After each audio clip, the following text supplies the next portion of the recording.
In this video, I'm going to be talking about how and when and what to pay yourself as a small business owner.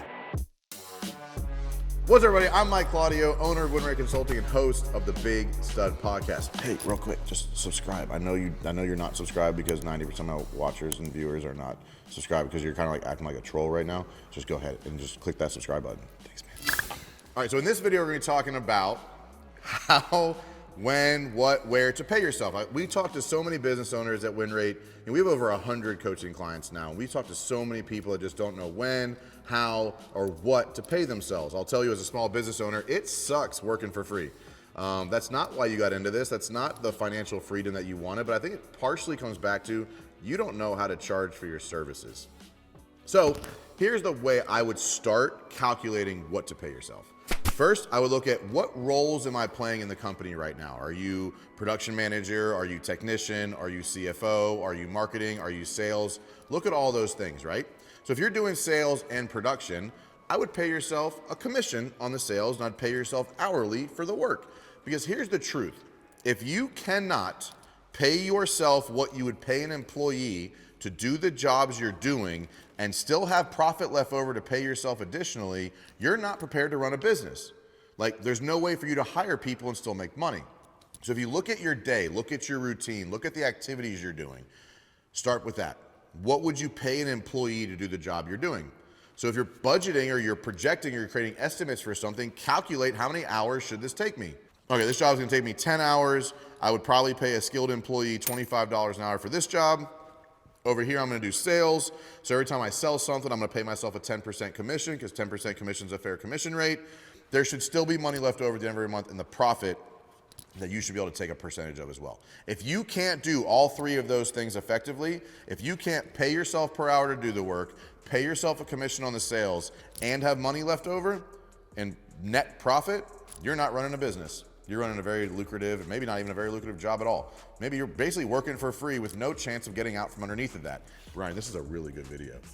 This is good. I know when it's good. I've done a lot of these. But, so figure that out, right? So let's just say, give me a job, Brian. Give me a company.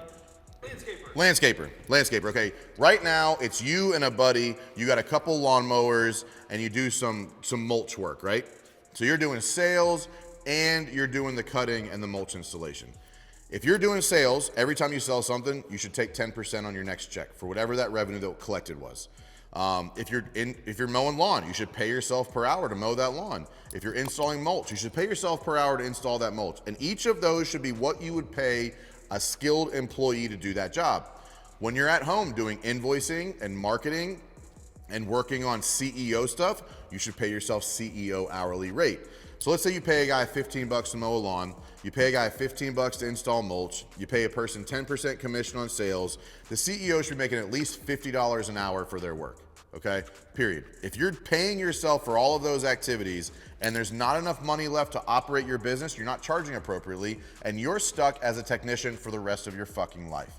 Don't do that. It sucks. I know a lot of people that do that. So I'd start there. Pay yourself for each role that you're doing the way you'd pay somebody else. That way, as you scale and you hire somebody to do that job, you know you have enough money to pay them and still have money left over to pay yourself. So you're still taking the CEO hourly rate, you're still taking the sales commission, and you're still taking the profit, but now you don't have to mow lawns anymore. Your life's probably a lot more enjoyable. You're probably working the same or less hours and probably making more money. Congratulations, now you're a business owner. Wow, pretty simple, huh? But it's difficult to get out of that technician mindset. It's difficult to get out of that, I need all the money I can, I'm investing, right? Go back and watch the 3 biggest mistakes that I see contractors make. Don't do those things. Day one, when? When do you pay yourself? Day one. From day one, you should be able to pay yourself based on that structure. No matter what role or activity you're playing, pay yourself for those hours. So track it. How many hours you spend in the landscaping world, how many hours you spend on a lawnmower, how many hours you spend in the truck, how many hours you spend laying mulch, how many hours did you spend selling, how many hours did you spend on CEO stuff. You should be able to pay yourself for that time and still have money left over to run your business. I'm a big fan of monthly or quarterly profit share to yourself. I do monthly. I take a 20% of net profit bonus on a monthly basis. So I don't pay myself a huge salary because I want that money there. But if there is money left over and we did have a profitable month, I want to win. If we didn't have a profitable month, guess what? I'm not making any fucking money. But that's how it should be. You should win or lose as the company's winning or losing. As the leader, I think that's a great way to do it. So pay yourself per hour for the roles you're doing. Pay yourself a commission if you're selling. Pay yourself time spent on CEO stuff. And then if there is profit, when there is profit, there should be profit. You should take 20% of the net profit as the owner. All of those things should be possible and still run a functional, profitable business. If you cannot do that, you are not charging enough to get out of the technician role. And then if you ever want to be an actual business owner, you got to figure out how to charge so you can pay everybody to do a job and still operate profitably. So this video is one of the best outlines I've ever done on how, when, and what to pay yourself. So share this video with somebody. Somebody you know needs to see this video because they're struggling right now understanding that they don't think they can pay themselves. And that sucks. That's not fun at all. So do that so they can help them win fast and win often.